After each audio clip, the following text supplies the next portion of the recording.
Labdien! Tiekamies pēc samērā vējainām un augstām brīvdienām un atskatīsimies uz pasaules energoproduktu tirgu un arī Baltijas elektroenerģijas tirgu faktoriem šī gada 17. nedēļā. Tuvajos austrumos situācija būtiski nav mainījusies, nav būtisko uzlabojumu. Turpinās Hormuza jūras šauruma bloķēšana.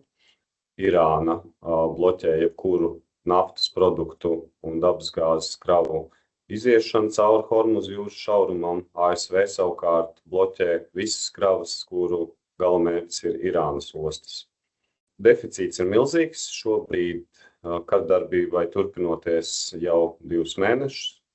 Pasaules dabasgāzes un naftas produktu bilanču šoks ir te neizbēgams, un kā iepriekš prognozējuši dažādi finanšu institūciju analītiķi, ka ja šī te blokāde, jeb piegāžu pārāvums sasniedz 3 līdz 6 mēnešu ilgumu, tad makroekonomikā visā pasaulē sekas būtu jūtamas 2 līdz 3 gadus nākotnē. ASV cenšas šo šoku samazināt, atvieglojot sankcijas piegādēm no Krievijas, un šobrīd termiņa pagarinājums šādiem atvieglojumiem ir līdz 16. maijam. Bet fiziskās piegādes blokāde un naftas cena sasniedz $105 par barelu pagājušās nedēļas laikā. Gāzes cena arī kāpj un sasniedz €45 par megawatstundu.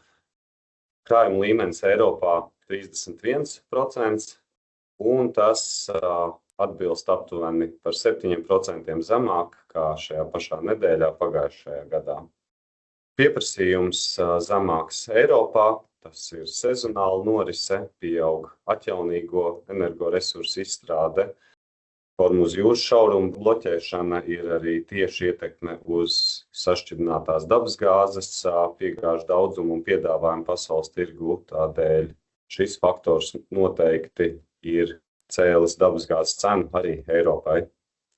Kvotu cena svārstīga, bet saglabājas virs €70 par tonu pagājušajā nedēļā, slēdzoties pie €75 par tonu līmeņa. No vienas puses neskaidrība par konfliktu un kardarbību tuvajos austrumos, kāda būs tā ietekme uz makroekonomiku, tādēļ arī uz industriju, patēriņu un kvotu tirgu.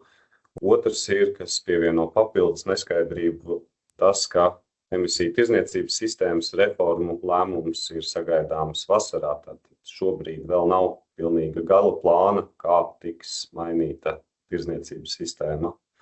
Pagājušā nedēļa augstāka un vējaināka.